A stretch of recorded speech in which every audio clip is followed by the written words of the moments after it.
बोटाच्या एका स्पर्शाने जगातील ताज्या घडामोडी व महत्त्वपूर्ण मुलाखती पाहण्यासाठी राजमुद्रा न्यूज लाईव्ह या लोकप्रिय ॲप्लिकेशनला डाउनलोड करा व चॅनलला सबस्क्राईब करायला विसरू नका.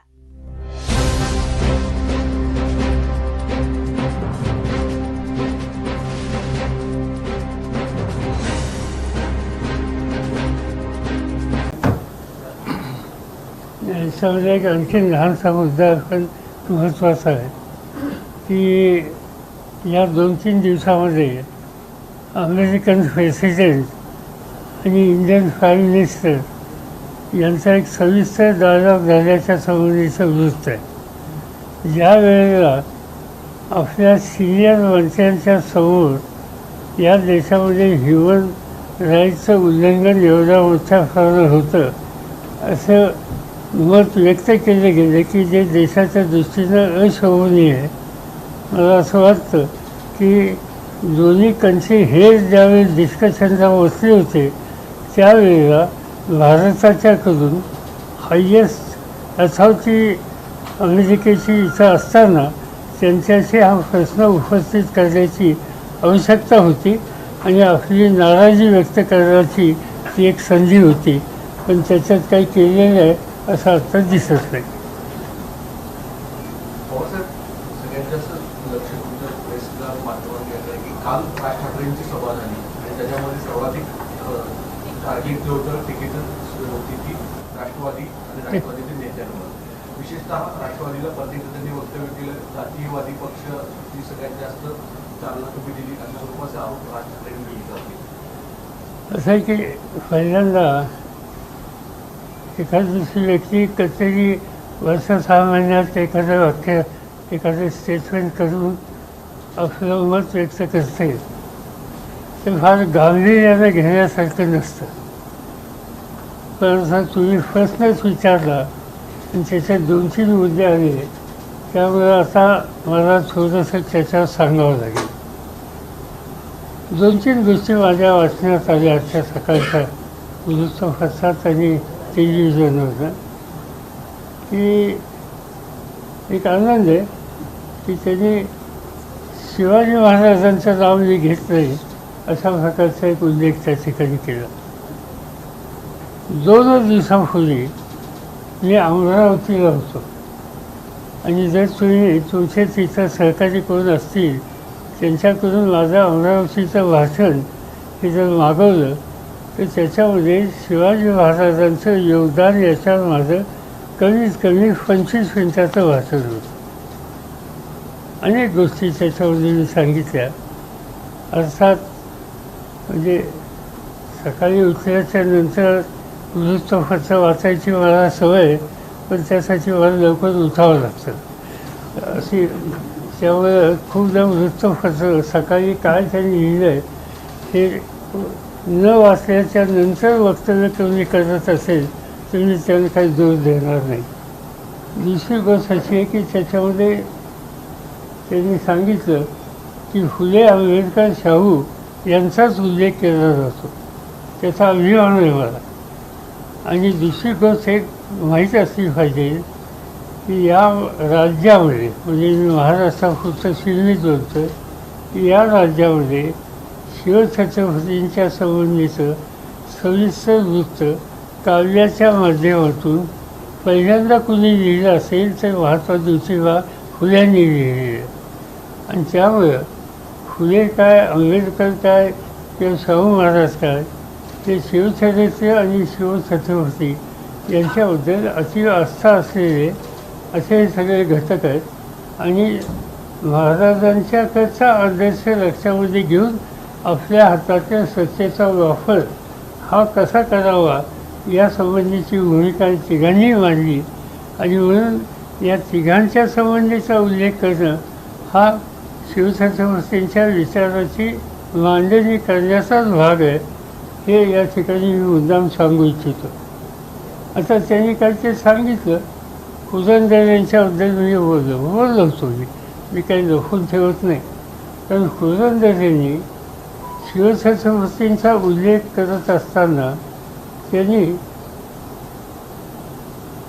जिजामातेनं शिवछत्रपतींचं व्यक्तिमत्व घडवलं हे सांगण्याच्या ऐवजी दादाजी कोंडदेवने त्याच्यामध्ये योगदान केलं अशा प्रकारचं विधान केलेलं होतं. त्याला माझा सक्त विरोध होता. शिवाजी महाराजांचं व्यक्तिमत्व हे राजमाता जिजामातेनं असताना सतत प्रशिक्षित करून उभं केलं आणि त्यामुळं त्या व्यक्तिमत्वाचं मोठेपण ह्या पदापर्यंत पोचायला कुणाचं योगदान असेल तर ते राजमातेचं योगदान होतं. बाबासाहेबांनी त्या बाबतीत एक वेगळा घ्यायचा प्रयत्न केला आणि तो योग्य नव्हता असं माझं मत तेव्हा होतं, आजही आहे. आणि त्यासाठी मी त्याच्यावर निश्चितपणाने टीका केली. आणि दुसरा गंभीर प्रश्न असा होता की जेम्स लेननं जे काही लिखाण केलं त्या लिखाणाचा आधार त्यांच्या लेखामध्ये त्यांनी स्वच्छ बनलेलं आहे ही माहिती मी पुरंदरांच्याकडनं घेतली. त्यामुळं एक गलिच्छ अशा प्रकारचं लिखाण एखाद्या रायटरने केलं आणि त्याला माहिती शोधायचं काम कुणी केलं हे तो उघडपणाने तो म्हणत असेल आणि त्याचा खुलासा त्यावेळेला कधी पुरंदरेंनी केला नाही आणि म्हणून जर त्याच्यावर टीका टिप्पणी केली असेल तर मला त्याच्यात दुःख वाटत नाही, यावेळेस मला अभिमान वाटतो. आणि त्यामुळे याच्या बाबतीत कोणी काय म्हणलं असेल तर मला काही त्याच्याबद्दलचं फारसं सुचवायचं नाही. दुसरी गोष्ट अशी की आज खऱ्या अर्थानं प्रश्न काय होते, आज प्रश्न आहेत महागाईचे, आज प्रश्न आहेत किंमत वाढीचे, आज प्रश्न आहेत बेरोजगारीचे.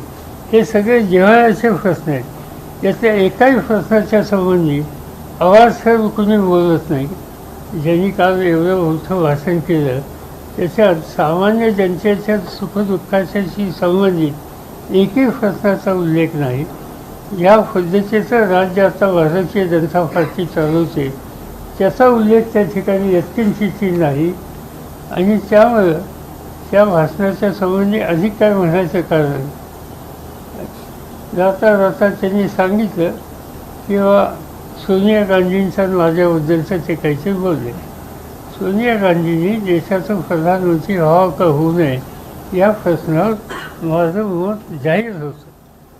पण मला एक गोष्ट निश्चितपणानं समाधानकारक सांगायची की श्रीमती गांधींनी स्वतःहून मी सत्तेच्या या शिखरावर जाऊ इच्छित नाही, मी प्रधानमंत्रीपदाचे उमेदवार नाही हे जाहीर केल्याच्या नंतर प्रश्न संपला. मतभिन्न अवस्था होती ती काँग्रेसची नव्हती, सोनिया गांधींची व्यक्तिगत नव्हती.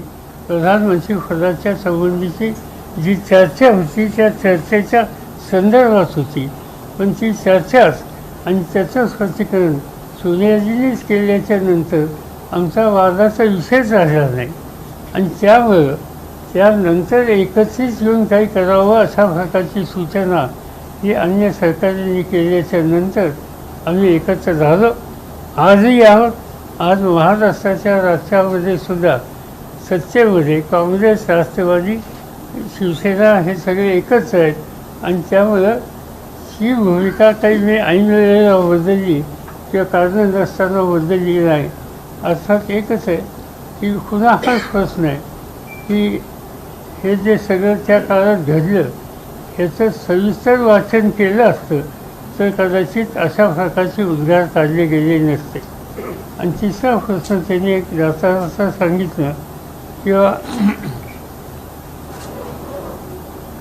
हा पक्ष त्यांनी स्वतःच्या पक्षाबद्दल काय म्हणायचा हा त्यांचा अधिकार आहे.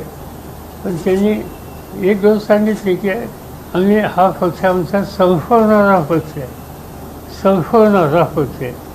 ते ठीक आहे, ते म्हणतात ते खरं आहे. आणि त्यांचा ते संपवणारा पक्ष याची नोंद महाराष्ट्राच्या मतदारांनी योग्य घेतली. आणि त्याच्यामुळं या पक्षाला त्यांनी विधिमंडळामध्ये एकसुद्धा जागा दिली नाही. याच्यातून मतदारांनी यांची ओळख योग्य पद्धतीने केली. सहसा लोक जातात, सभा मोठ्या होतात. तुम्ही आजही सांगितलं नाही, यापूर्वी सांगितलं, त्यांच्या सभा मोठ्या होतात. त्यांच्या सभेमध्ये एक शिवराजपणाची भाषा असो किंवा नकला असोत किंवा धाडी वगैरे असे उल्लेख असोत, त्या सगळ्या गोष्टीच्या संबंधी एक करमणूक होते, त्यामुळे लोक जातात, नाही असं नाही. आता त्यांनी एक गोष्ट माझ्याबद्दल आणखीन सांगितली की मी नास्तिक आहे म्हणून. मी माझा धर्म किंवा देव याच्याबद्दलचं प्रदर्शन कुठं करत नाही. मी आता 13-14 वेळेला निवडणुकीला उभं राहिलो. माझा निवडणुकीचा नारळ कुठं फोडतो हे बारामतीच्या लोकांना जाऊन चौकशी करा. एकच ठिकाण आहे, एकच मंदिर आहे, त्या ठिकाणी होतो. त्याचा आम्ही कधी गाजावाजा करत नाही. पण दुसरी गोष्टसुद्धा आहे की माझ्या पुढं काय आदर्श आहेत आणि त्या आदर्शामध्ये प्रवर्धनकार ठाकरेंचा आदेश आहे. प्रवर्धनकार ठाकरेंचं लिखाण तुम्ही वाचलं तर या संबंधीचं सविस्तर मार्गदर्शन तुम्हाला होईल. प्रवर्धनकारांनी देवधर्म याच्या नावाने वादात मांडणाऱ्या ज्या प्रवृत्ती आहेत त्याच्यावर प्रचंड टीका टिप्पणी केलेली आहे. याचा अर्थ त्यांनी अनादर असं नाही, पण त्याचा गैरफायदा घेणारा कोणीतरी घटक असेल तर त्याला ठोकून काढायचं काम हे प्रबोधनकारांनी केलेलं आहे. पण प्रबोधनकार याच्याबद्दलचं लिखाण आम्ही लोक वाचतो, सगळेच वाचतात, कुटुंबातले लोक वाचतात असं नसावं.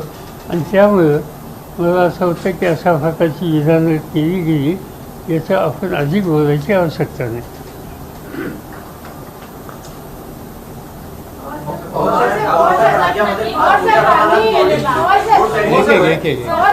त्यांनी कुटुंबावर अशी टीका केली की पहिल्यांदा म्हणजे अजित पवारांच्या घरी रेड पडते, सुप्रिया सुळेंच्या घरी रेड पडत नाही, दाखवतचे जात वेगळे, खायचे जात वेगळे. हा काय फरक नाही का? आता जे होते कोणते ठरवतात कधी ठरवतो काही करतात, हा काय फरक नाही.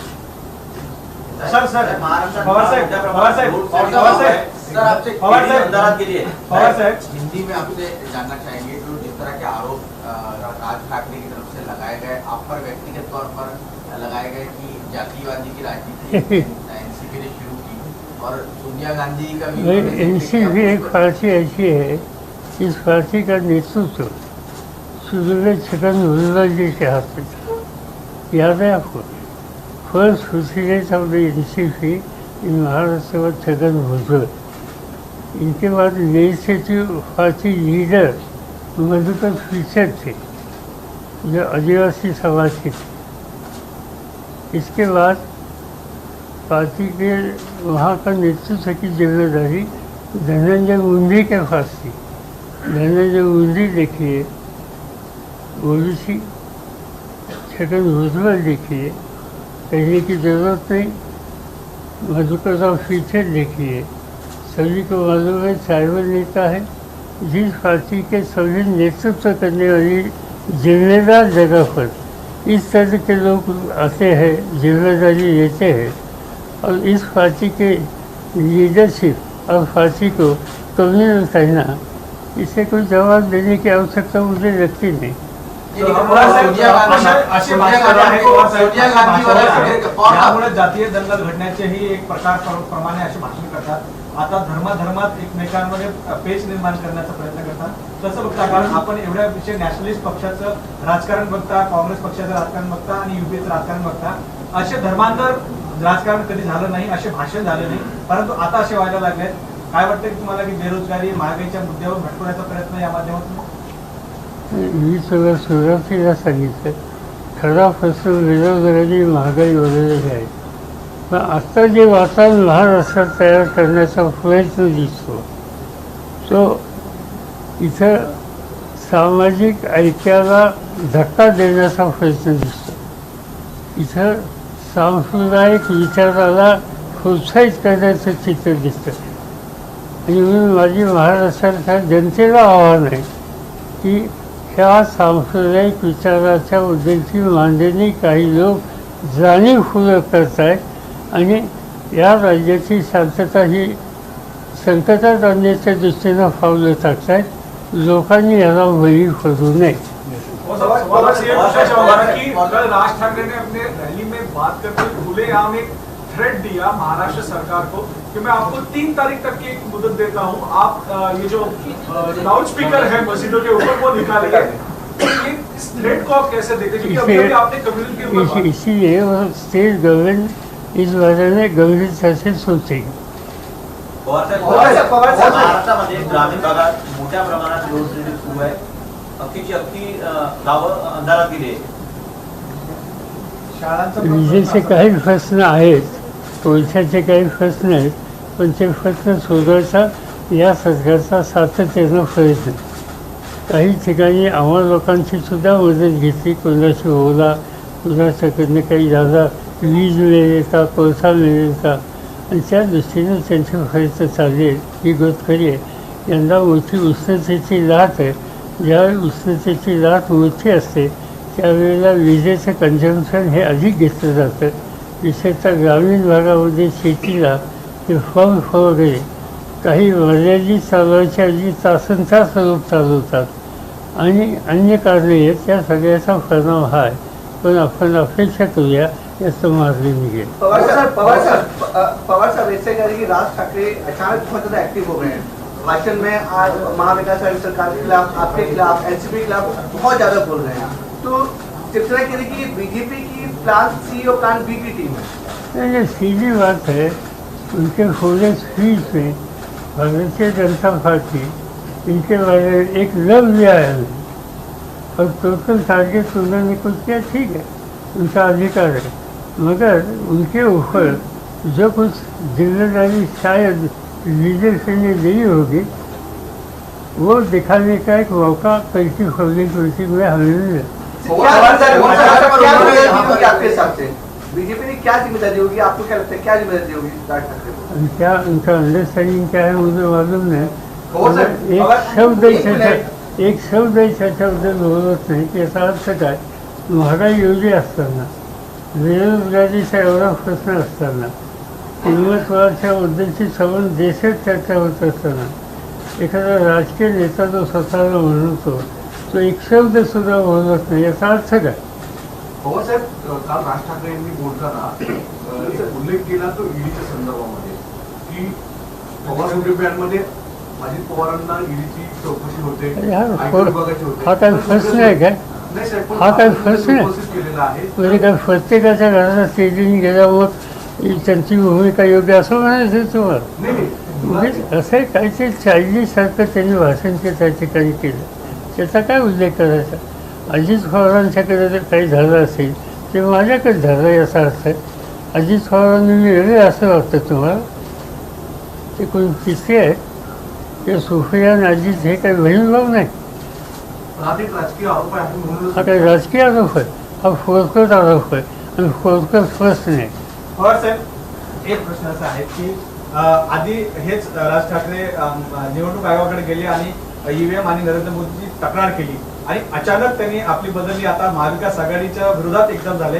काय वाटतं यामध्ये कुठे ना कुठे गोड बंगाल काय वाटतं सर आपल्याला. दुसरी विषय साधी सरळ गोष्ट आहे की भारतीय जनता पार्टीचं मार्गदर्शन जे काही त्यांना झालं ते काल भाषणाच्या माध्यमातून आपल्याला ऐकायला मिळालं. और सर इस बात का भी उल्लेख किया कि पवार साहब जब मोदी जी से मिलते हैं तो महाराष्ट्र एक नेता डर जाता है. इस तरह उन्होंने संकेत दिया.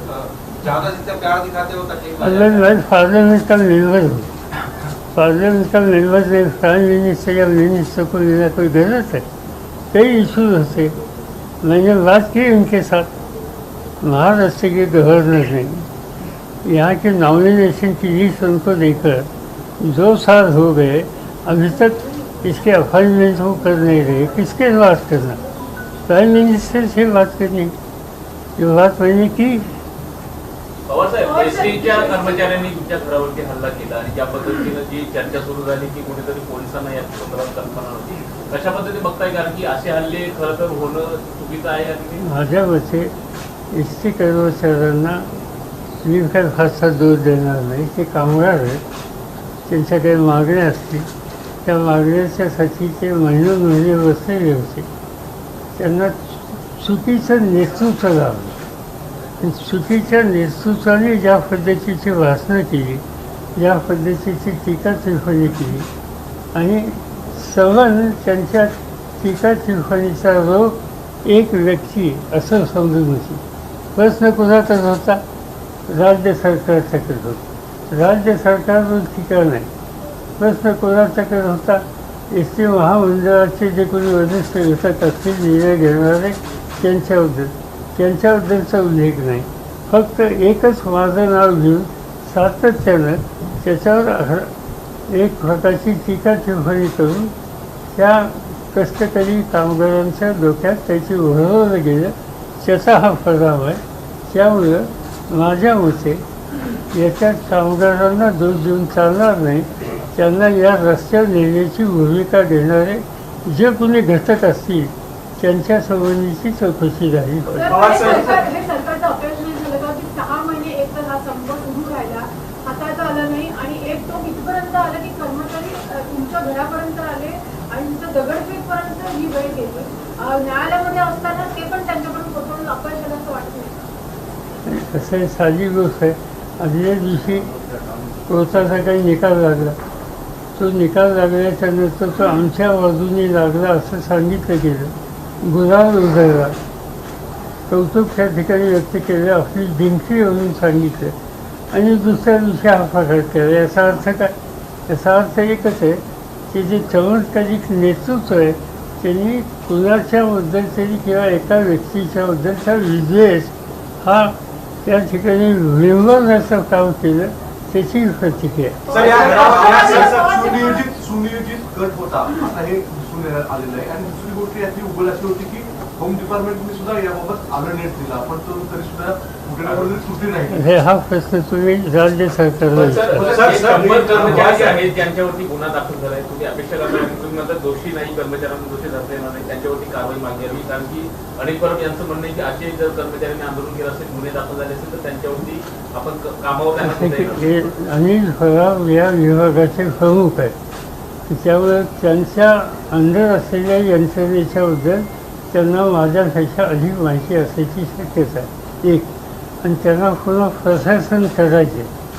ते प्रशासन करायचं असेल तर त्यांना काही निर्णय घ्यावे लागतील. ते निर्णय घेणारा ते निष्कर्षाला ज्या आले असतील त्या दृष्टीने निर्णय घेतील. तो त्यांचा अधिकार आहे. सर, आपल्या घरावर जे हल्ले झालाय सर, यामध्ये नागपूर कनेक्शन, आपल्या घरावर जो हल्ला झाला आहे तो नागपूर कनेक्शन जोडलं जात आहे. हे नागपूर कनेक्शन पुन्हा याचा शोध घेतला मला माहित नाही. मी वाचलं पण मला माहीत नाही नागपूर राष्ट्रवादीवर अटॅक वाढत चालले का? काय राहिले. पवारसाहेब, एक प्रश्न अमेरिकेच्या संदर्भात तुम्ही म्हणाला, तुम्ही पंतप्रधानांपर्यंत ही गोष्ट कळवणार आहात कारण की ज्या पद्धतीनं आंतरराष्ट्रीय पातळीवरती अशा पद्धतीने भारताची बदनामी झाल्यासारखं तुमच्या बोलण्यातून दिसून येते. मी कळवणार असं म्हणलं नाही. American president, Indian prime minister यांची 2 दिवसापूर्वी सविस्तर चर्चा झाल्याचं वृत्त सगळीकडे आलेलं आहे. मला असं वाटतं की जो माजी साहेबांनी इश्यू रेज केला तो एक संधी होती हायएस्ट लेवलला हा इश्यू रेज करायला आणि आपली नाराजी व्यक्त करायला. ती घेतली का नाही मला माहिती नाही. घेतली असेल तर अभिनंदन, घेतली नसेल तर ते योग्य झालं नाही असं मला वाटतं. पवारसाहेब, आयएनएस विक्रांत हा विषय खूप गाजतो आता. सोमॅनवर याच्यावर ईओडब्ल्यूची नोटीस काही इतर गोष्टी सुरू आहेत. भलेही त्यांना आज कोर्टाने 28 तारखेपर्यंत दिलासा दिला जरी असला तरी या संदर्भामध्ये सैन्य दल आणि सैन्य दलाला समोर करत त्याच्यावर मागे दिले पैसे, मग ते पार्टी फंड दिले का, राजभवन दिले का, असे वेगवेगळे आरोप सुरू झाले. यावर तुमची काय प्रतिक्रिया आहे? गणित असं आहे की त्याच्यासाठी पैसे गोळा केले ते आता दिसतंय केले. आता केले असतील तर त्याचा विनियोग काय केला हा प्रश्न महत्त्वाचा असतो. आता मला पूर्ण माहिती नाही, पण माझ्या वाचनात आलं तुमचं वृत्त खरं असेल तर की हे पैसे पक्षाकडे दिले असं कोणतं छापलं. हे खरं आहे का? आधी पक्षाकडे दिले असं सांगितलं. याचा अर्थ पक्षाकडे 1 रुपया असो, 11,000 असो किंवा काय 50 कोटी असो, पैसे या कामाच्यासाठी गोळा केले. लोकांच्या भावनेत हात घातला. लोकांच्याकडून काही जी रक्कम आली असेल ती आली, मग ती पक्षाकडे का दिली? आर्म फोर्सेस वेलफेअर फंड आहे, समजा तिथं देता आली असती, जवानांचा एक निधी असतो, तिथं देता आली असती. आणखी कुठं देता आली की ज्याचा संबंध Indian navy, Indian army, Indian air force या यंत्रणेशी आहे. पण तिथं न देता पक्षाकडे दिले, माझ्या होते हा आक्षेप आहे. और साहब, जिस तरह से केंद्र और राज्य में राजनीति चल रही है बदले की और एक दूसरे के नेता जेल में डालने की कोशिश कर रहे हैं, ये कहाँ तक ले जाएगी राजनीति, खासकर के महाराष्ट्र में? पहले ऐसा नहीं था. आज कहना मुश्किल है, क्योंकि हर दिन कुछ न कुछ किसी के खिलाफ लगाना, इसके खिलाफ कुछ माहौल पैदा करना, कुछ एक्शन लेना, ये बात कंटिन्यूसली चालू है. खास तौर पर 2 स्टेट में है, एक महाराष्ट्र और दूसरा वेस्ट बंगाल, और ये दोनों जगह पर इसका सामना करने की मानसिकता हम लोगों की है.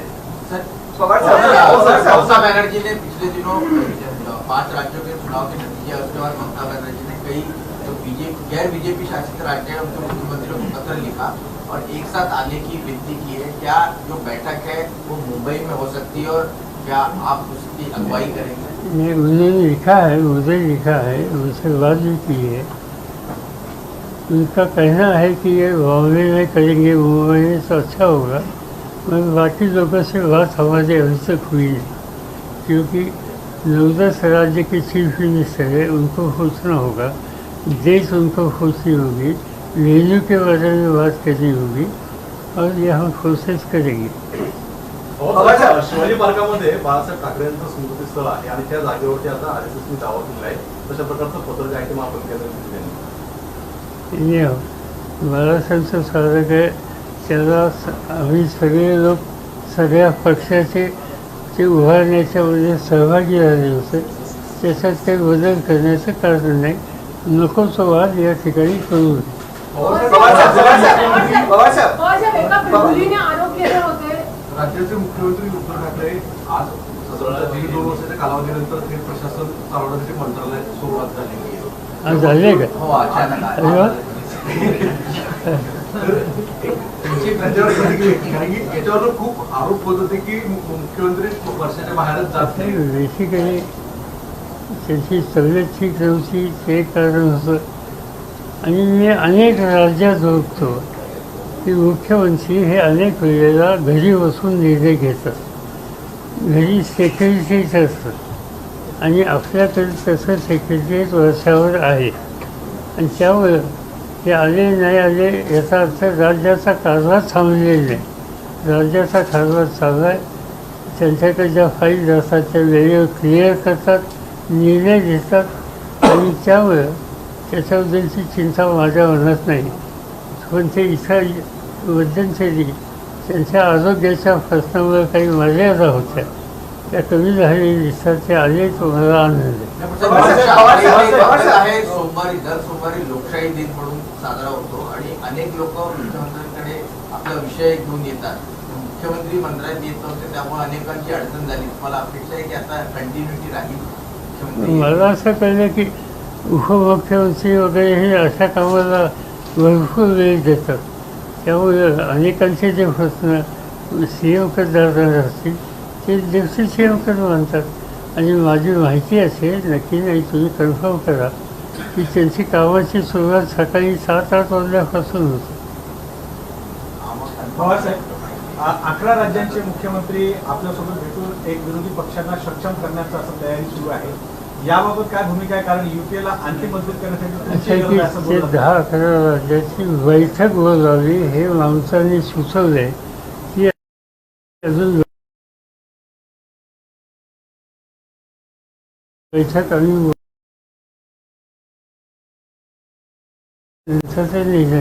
और सब आपने कम्युनल टेंशन की बात की, लेकिन अगर हम पिछले 2 दिनों की बात देखें तो मुंबई में 2 ऐसे वाकये हुए, एक मानखुर्द में और एक मालवनी में. और मालवनी के वाकये में FIR अगर हम देखें तो उसमें बजरंग दल और बीजेपी के नेताओं के नाम आ रहे हैं. तो आप जब कहते हैं कि कम्युनल वायलेंस हो सकता है या उसकी तरफ लेके जा रहे हैं, इन दोनों वाकये को आप कैसे देखते हैं जो मुंबई में हुए? नहीं, कोई नहीं यहाँ के कम्युनल माहौल पैदा करने के लिए कोई कोशिश करेंगे, कदम उठाएंगे, तो कोई नहीं हो, कौन सी भी पॉलिटिकल आइडियोलॉजी इसके सच्ची नहीं हो, स्टेट गवर्नमेंट को सख्ती से कदम उठानी होगी और लोगों को शांति भाईचारा की स्थिति जो है यहाँ की वो कंटिन्यू होगी, इस पर ध्यान देना होगा। पवार साहब Thank you. थर्ड फ्रंट की बात हो रही है और हमेशा देखा जाता है कि कांग्रेस सबसे आगे रहती है, तो क्या आपको एक एनसीपी और जो बंगाल में जो राजनीति हो रही है ममता बनर्जी उसके साथ मिलना चाहिए, क्योंकि कांग्रेस की जो नेता है खुद ही अपने आला नेताओं से नाराज है, सोनिया गांधी, राहुल गांधी। नॉन लीडरशिप इकट्ठा करने की प्रोसेस जो हम करना चाहते हैं इसमें कांग्रेस को लेकर आगे जाना चाहते हैं। कांग्रेस को नज़रअंदाज करना ठीक नहीं होगा, मेरा कंसिडर ही है। लेकिन पवार साहब नाराज लोग सोनिया गांधी और राहुल गांधी के नेतृत्व से नाराज, उनका कहना है कि इनकी नेतृत्व में आगे नहीं बढ़ पा रही होती। देखेंगे ना, अभी नेतृत्व की बात वहाँ कुछ की है, इसका हम बात करेंगे, डिस्कस करेंगे। पहले हम लोग बैठे तो लो, अभी तक हम बैठे भी नहीं। Thank you.